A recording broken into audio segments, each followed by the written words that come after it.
Obviously, we don't have a press kit because we're quite a new YouTube channel, but we've managed, thanks to Shaq's Specialist Cars in Huddersfield, to get in front of a new M4 G82 competition.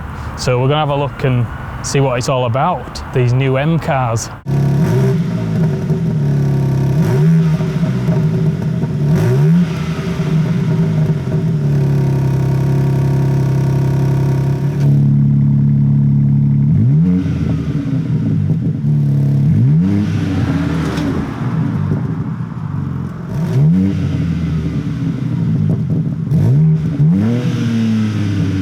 I thought we should start where all the hype seems to have focused, and that is this controversial, enormous grille at the front, which I think people need to get over really quickly and understand that this is the coolest grille on the market right now.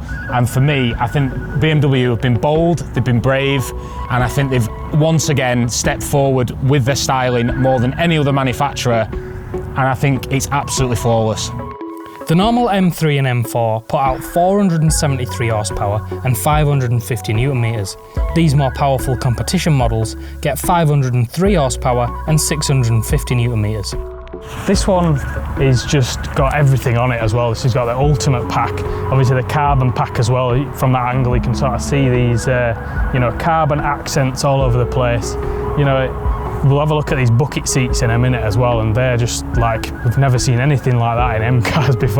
So these are the new bucket seats in the new M4. They're a bit crazy actually. They've got these bits of like carbon right in here where your sort of crotch area is, and these big holes that you can put your hand through. But these basically, over the standard seats, they save 9.6 kilograms. I mean, these are quite heavy though now, these new M cars. It almost makes me think that they've made these a little bit heavier so that in the next iteration they can go, look at all this weight we've saved, you know. So this one is about 200 kilograms heavier than the last, you know, its predecessor. The standard manual M3 weighs in at around 1780 kilograms. That's already heavy, but with these competition models featuring the auto box, we see that creep up to 1800 kilograms. That's only 100 kilograms lighter than the M4's bigger, more luxurious big brother, the M8 competition. These seats really, like, they're quite sort of harsh on you, you know, they're really digging into you in parts, but you can imagine you get it on a track and you start throwing it around, it's kind of what you want really. All new colour palette as well for these new M3s and M4s. This one is Brooklyn Grey, the M3 is Isle of Man Green, which is really nice actually, it's proper sunny today. It pops really nicely, that colour. Obviously comfort pack. I'm not sure about this comfort pack on these new M cars. Obviously that's everything in this comfort pack is adding to weight. It sort of seems a bit daft to have all this carbon and these seats that save all this weight and then have stuff in this comfort pack, which is stuff like, you know, electric boot lid, you know, comfort access and heated steering wheel and all that sort of thing. So it's kind of, I think that's a bit strange, you know, M car, you'd think it'd just be try and strip it out a little bit more performance focused, but never mind. I don't know, what do I know? I don't run BMW, do I? So we're back to straight sixes now with these M cars. 3 litres, but you know, plenty of horsepower, rear wheel drive, loads of torque, but we've got X-Drive coming in summer as well, so that'll just be next level again on handling. Obviously that's adding to that weight again though. We're already at quite a heavy weight with these, but you know, X-Drive's going to add a little bit more to that, but you know what, it's got the power to deal with it. So we've lost that nice carbon brace that we had on the previous iteration. It all looks a bit sort of clinical under here now. I mean, that's the sort of thing now, all these modern cars, there's not really much to look at under here anymore. It's just engine covers and plastic, and it's very much the same sort of thing now with this new M4, and the M3 obviously looks exactly the same as this under here as well.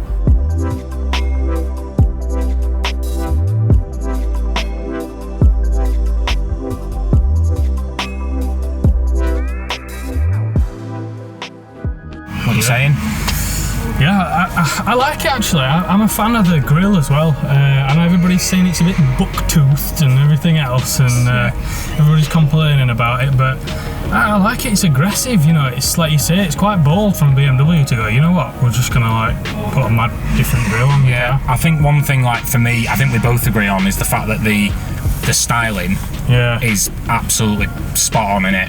Yeah, it's a bit high at the back. If I've got one criticism, the rear quarter feels a bit high to me. It's a bit sort of, I don't know, it's a bit Ferrari California. Yeah, I know what you mean. Yeah. I mean, I quite like it, but I know what you're saying. Yeah. I mean, jumping to interior, I mean, it's pretty. I mean, it's absolute. I mean, this obviously being competition spec carbon pack, got the upgraded seats. I mean, everything in here is leather or soft touch or carbon fibre. Yeah. It's absolutely immaculate in here, isn't it? It's absolutely beautiful. So we've got, obviously I mentioned the comfort pack, you know.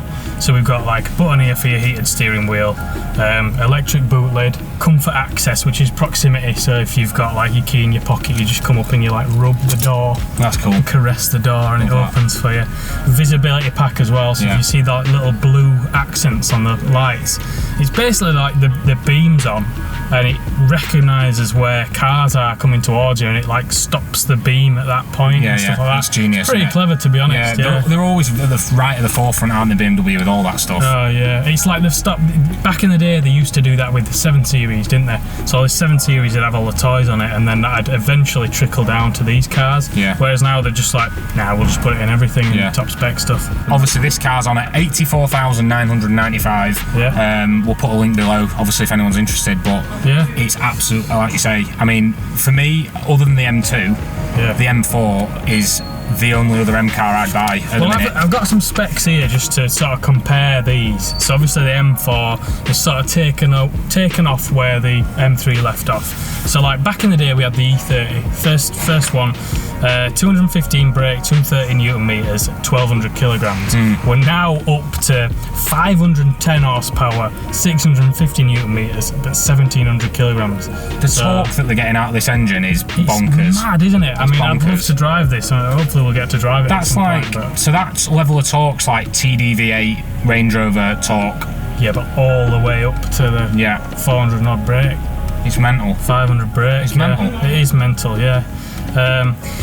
It makes me wonder whether the M2 though, the M2 comp is the M car to have, because obviously these are getting heavy now.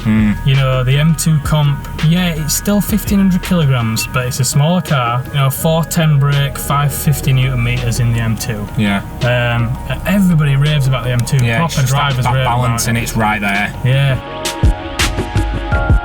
This is like Audi RS5 kind of competing with. It's a GT car. Yeah, I guess you know, and now. it's a big, powerful GT car, isn't it? I mean, what more do you need? Yeah, I mean, it's a beast. Like I say, hopefully we'll get to drive it at some point. Yeah, I love it.